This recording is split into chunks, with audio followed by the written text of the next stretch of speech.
Welcome back in my channel Vijay Lakshmi basic teacher. आज हम सीखेंगे पास्ट इंडेफिनिट टेंस के इंटेरोगेटिव सेंटेंसेस को हिंदी से अंग्रेजी में अनुवाद करना।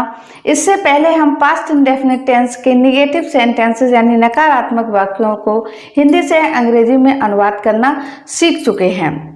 तो पास्ट इंडेफिनिट टेंस की बात कर रहे हैं तो एक बार पास्ट इंडेफिनिट टेंस के अंतर्गत कैसे वाक्य कैसे सेंटेंसेस आते हैं तो इसकी पहचान को एक बार हम रिपीट कर लें। पास्ट इंडेफिनिट टेंस के अंतर्गत जो वाक्य आते हैं उनको पढ़ने से या सुनने से ऐसा प्रकट होता है जैसे कि कार्य जो है वो पास्ट में यानी बीते हुए समय में हुआ है। और इस प्रकार के वाक्यों के अंत में था, थी, थे, ता, था, ती, थी, ते, थे, है, सका, सकी, आ, ई, ए आदि शब्द आते हैं। तो कम टू द पॉइंट, आज हम क्या सीखेंगे? इंटेरोगेटिव सेंटेंसेस, प्रश्नवाचक वाक्य। अभी तक हम इतने ट्रांसलेशन कर चुके हैं तो किसी भी टेंस में जब इंटेरोगेटिव सेंटेंसेस का पार्ट आता है, कई बार हम रिपीट कर चुके हैं कि इंटेरोगेटिव सेंटेंसेस दो प्रकार के होते हैं। पहला वो जिसका आंसर हाँ या ना में होता है, यस या नो में होता है, अर्थात ऐसे वाक्य जो क्या शब्द से शुरू होते हैं, जैसे कि क्या तुमने आज मेरा कुत्ता देखा? आपने इस वाक्य में क्या देखा कि क्या शब्द वाक्य के आरंभ में लगा हुआ है। यह है प्रश्नवाचक वाक्य का पहला प्रकार या पहला रूप। और दूसरा देखिए, तुमने आज क्या देखा? और ये रहा दूसरे प्रकार का प्रश्नवाचक वाक्य। अब दोनों में अंतर क्या है? दोनों में अंतर ये है कि प्रश्नवाचक शब्द क्या इस वाक्य के बीच में है ना, और इस वाक्य के आरंभ में है क्या शब्द। अब ये जरूरी नहीं है कि जो दूसरे प्रकार के वाक्य हैं उनमें क्या शब्द ही आए। क्यों हो सकता है, कैसे हो सकता है, कहाँ हो सकता है, कब हो सकता है, कितना हो सकता है ना। ऐसे प्रश्नवाचक शब्द, कोई भी प्रश्नवाचक शब्द जब वाक्य के बीच में आता है तो ये दूसरे प्रकार का प्रश्नवाचक वाक्य होता है। अब दोनों ही प्रकार के प्रश्नवाचक वाक्यों को हिंदी से अंग्रेजी में अनुवाद करने के लिए पैटर्न भी हम हमेशा ही अलग अलग लेते हैं। तो पहला पैटर्न, यदि क्या शुरू में हो तो सबसे पहले आप लगाएंगे डिड, हेल्पिंग वर्ब। उसके बाद आएगा प्लस सब्जेक्ट, और सब्जेक्ट के बाद वर्ब की फर्स्ट फॉर्म। एक बार पुनः स्मरण कीजिए कि पास्ट इंडेफिनिट टेंस के अफर्मेटिव सेंटेंसेस में आपने सीखा था कि वर्ब की सेकंड फॉर्म का यूज हम करते हैं। उसका जो पैटर्न है वो क्या है? सब्जेक्ट प्लस वर्ब की सेकंड फॉर्म प्लस ऑब्जेक्ट। और यहाँ पर हम इंटेरोगेटिव सेंटेंसेस में आए हैं तो यहाँ पर देखिए आप, तो वर्ब की सेकंड फॉर्म का यूज ना करके वर्ब की फर्स्ट फॉर्म का यूज करेंगे। वर्ब की सेकंड फॉर्म का यूज ना करके वर्ब की फर्स्ट फॉर्म का यूज करेंगे। क्यों करेंगे? क्योंकि सेकंड फॉर्म जो है वो हेल्पिंग वर्ब के रूप में यहाँ पर यूज की गई है। ये डू, जैसे कि प्रेजेंट इंडेफिनिट टेंस में आप डू, डज हेल्पिंग वर्ब का यूज किए हैं। ये पास्ट इंडेफिनिट टेंस है जिसके अफर्मेटिव सेंटेंसेस में आपने वर्ब की सेकंड फॉर्म का यूज किया था। और यहाँ पर हम क्या करेंगे इंटेरोगेटिव सेंटेंसेस में कि सेकंड फॉर्म को यहाँ पर डिड के रूप में, हेल्पिंग वर्ब के रूप में सबसे आगे रखेंगे, प्लस सब्जेक्ट प्लस वर्ब की first form plus object means कर्म प्लस अदर वर्ड्स। ये रहा स्ट्रक्चर। क्या तुमने आज मेरा कुत्ता देखा? क्या शब्द लगा हुआ है? हेल्पिंग वर्ब डिड आपको पहले ही लगाना होगा, तो डिड और ऊपर आप देखते जाइए स्ट्रक्चर में डिड के बाद सब्जेक्ट है, तो सब्जेक्ट इसमें क्या है, तुमने। सब्जेक्ट इसमें क्या है, यू। Did you. अब वर्ब की फर्स्ट फॉर्म, वर्ब की फर्स्ट फॉर्म क्या है, देखा यानी see. Did you see. Object, verb की फर्स्ट फॉर्म के बाद क्या है बेटा, ऑब्जेक्ट। ऑब्जेक्ट मीन्स कर्म, तो कर्म इसमें क्या है, मेरा कुत्ता, माई डॉग। और शब्द लिखा हुआ है आज, तो आज के लिए क्या होगा, टुडे। क्या तुमने आज मेरा कुत्ता देखा, did you see my dog today. Next, क्या उसने तुम्हारी सहायता की, तो इसमें भी हेल्पिंग वर्ब डिड, और उसने के लिए ही। सब्जेक्ट आ गया, सब्जेक्ट के बाद वर्ब की फर्स्ट फॉर्म, और सहायता करने की जो मीनिंग होता है वो क्या होता है, verb help. Did he help, और किसकी, तुम्हारी। तुम्हारी ये ऑब्जेक्ट है, यहां पर आप यू शब्द लिखोगे। Did he help you, interrogative mark. क्या मोहन प्रतिदिन टहलने जाया करता था, इसको ध्यान दीजिए, जाया करता था। ऐसे वाक्यों के लिए यूज टू वर्ब का यूज करते हैं, किस तरह से, ये ध्यान दीजिए। पहले तो जाया करता था, इसमें आप हेल्पिंग वर्ब डिड का यूज करेंगे, डिड, और कौन, मोहन। तो मोहन इसमें क्या है, सब्जेक्ट है, डिड मोहन। अब आप वर्ब की इधर ध्यान दीजिए, वर्ब की फर्स्ट फॉर्म तो लगाएंगे, लेकिन वर्ब की फर्स्ट फॉर्म लगाने से पहले ये सेंटेंस में, इस वाक्य में जाया करता था यानी ऐसा काम किया करता था, उसके लिए आपको यहाँ पर लगाना होगा यूज टू। अफर्मेटिव सेंटेंसेस में मैं पहले ही आपको बता चुकी हूँ कि ऐसे वाक्यों के लिए यूज टू वर्ब आती है। इसके बाद में आप लगाएंगे मैन वर्ब है। क्या है main verb, go. Use to go for a walk, प्रतिदिन, डेली।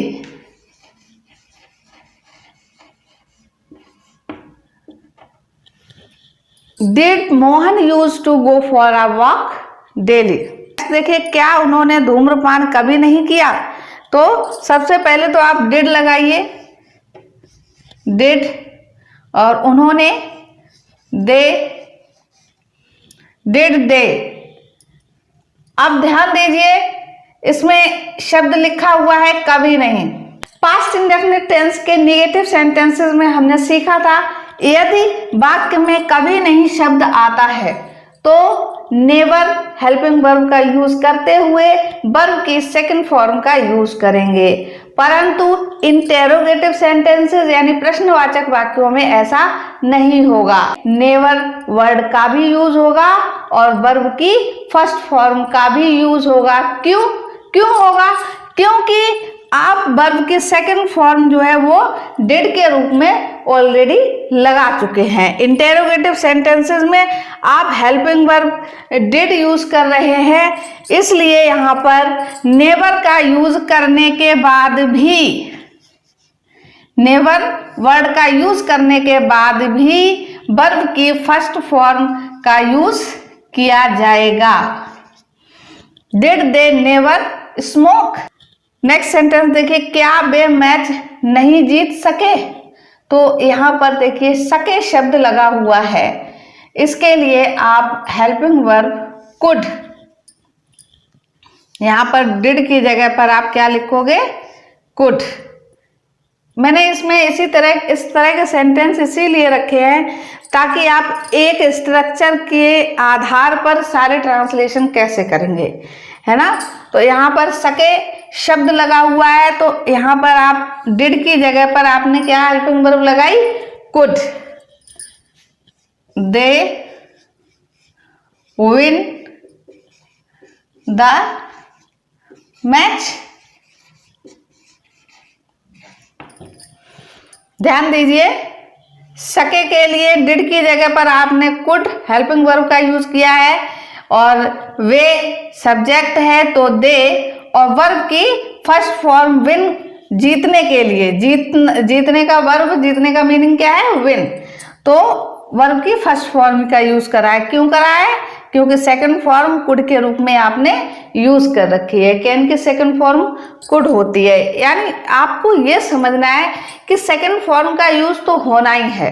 अब वो सेकंड फॉर्म का यूज आपको किस वर्ड में करना है, ध्यान ये रखना है। क्या तुमने ताजमहल नहीं देखा? हाँ, तो सबसे पहले आप हेल्पिंग वर्ब डिड का यूज करेंगे, उसके बाद सब्जेक्ट, तो सब्जेक्ट इसमें क्या है, यू, डिड यू। अब देखिए ये निगेटिव सेंटेंस भी है, आपने निगेटिव सेंटेंस यहां भी देखा था, कभी नहीं शब्द आया था, तो यहां पर नेवर का यूज किया कभी नहीं के लिए, और नहीं शब्द आया है तो आप नॉट का यूज करेंगे। ये ध्यान रखना है कि नेवर या नॉट का यूज सब्जेक्ट के तुरंत बाद किया जाएगा। यदि वाक्य आपका इंटेरोगेटिव होते हुए नेगेटिव भी है तो आपको नॉट वर्ड इंग्लिश में सब्जेक्ट के तुरंत बाद यूज करना होगा, वर्ब से पहले, यानी सब्जेक्ट के तुरंत बाद और वर्ब से पहले, अर्थात सब्जेक्ट और वर्ब के बीच में नॉट या नेवर शब्द का यूज करना होगा। Did you not see the Taj Mahal?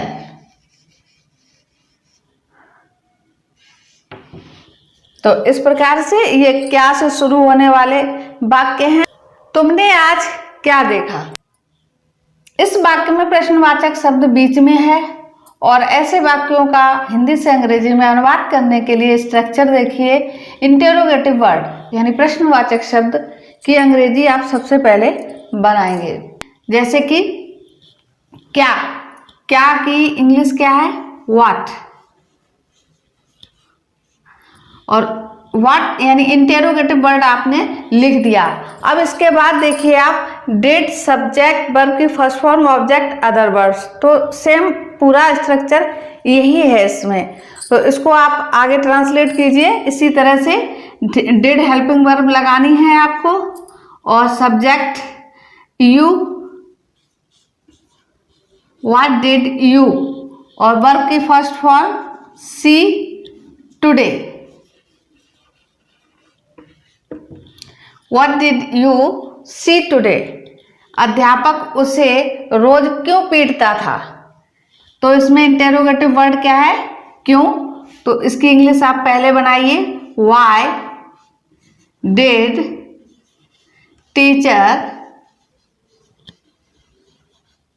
beat, verb की फर्स्ट फॉर्म, him, उसे, और रोज का एवरीडे या डेली,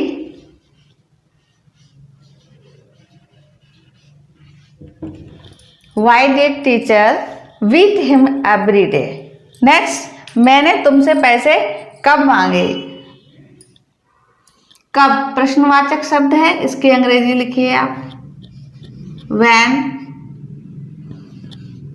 did I, मांगे, demand, When did I demand money to you? उसने तुम्हें कितना पैसा दिया?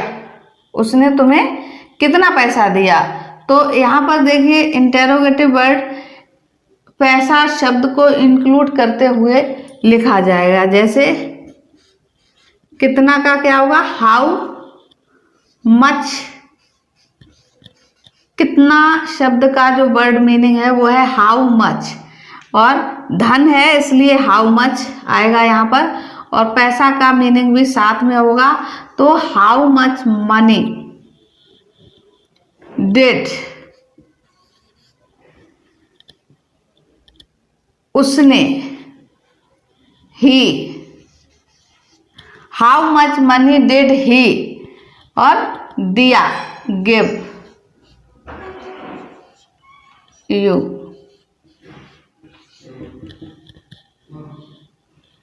How much money did he give you. Next, party में कितने लोग आए, तो इसी तरह से कितने लोग, लोग शब्द इसमें इंक्लूड करके तब प्रश्नवाचक शब्द लिखा जाएगा। जैसे हाउ मैनी पीपल। इधर ध्यान दीजिए, कितना पैसा और कितने लोग, तो कितना पैसे की बात की गई तो हमने यहाँ पर लिखा हाउ मच, और कितने लोग की बात की गई तो लिखा हाउ मैनी। क्योंकि हाउ मैनी यहाँ पर लोगों को काउंट किया जा सकता है। पैसा मनी के अंदर केवल रुपए को ही इंक्लूड नहीं करते हैं। पार्टी में कितने लोग आए, how many people did come in party. आपने आज पास्ट इंडेफिनिट टेंस में इंटेरोगेटिव सेंटेंसेस सीखे, और इन वाक्यों में कुछ ऐसे भी वाक्य थे जो इंटेरोगेटिव के साथ साथ नेगेटिव भी थे, जो कि आपने, जैसे क्या उन्होंने धूम्रपान कभी नहीं किया, क्या वे मैच नहीं जीत सके, क्या तुमने ताजमहल नहीं देखा, तो इस तरह के वाक्य। और अगर आपको ये सेंटेंस समझ में आए हो या ये वीडियो समझ में आया हो तो प्लीज़ ज़्यादा से ज़्यादा शेयर कीजिए और हमारे चैनल को सब्सक्राइब करना ना भूलें। Thanks for watching this video.